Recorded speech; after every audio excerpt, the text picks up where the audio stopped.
Sempat heboh oknum anggota Tentara Nasional Indonesia Angkatan Laut bentrok dengan anggota BRIMOB di pintu masuk ruang tunggu keberangkatan kantor Pelindo 4 Sorong, Papua Barat Daya pada Minggu 14 April 2024. Pihak yang berwenang menyebut bentrok diduga terjadi karena alasan salah paham. Mabes TNI membenarkan adanya bentrokan antara oknum prajurit TNI Angkatan Laut Marharlan 14 Sorong dengan anggota BRIMOB Polri di pelabuhan.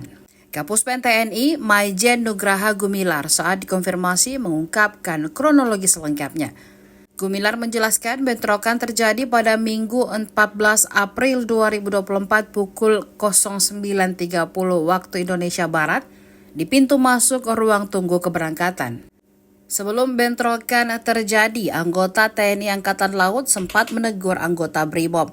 Akan tetapi, tidak dijelaskan secara rinci teguran apa yang dilayangkan TNI hingga menyulut bentrokan. Kadis Penal Laksamana Pertama TNI Ibado Wirahadi Arstanta turut membenarkan adanya bentrokan tersebut.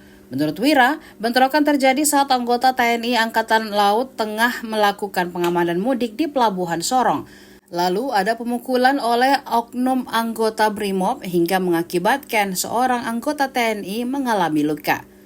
Diinformasikan saat ini pemimpin kedua kubu pun telah melakukan mediasi untuk meredam bentrokan. Sementara itu kondisi kota Sorong saat ini dipastikan sudah kondusif.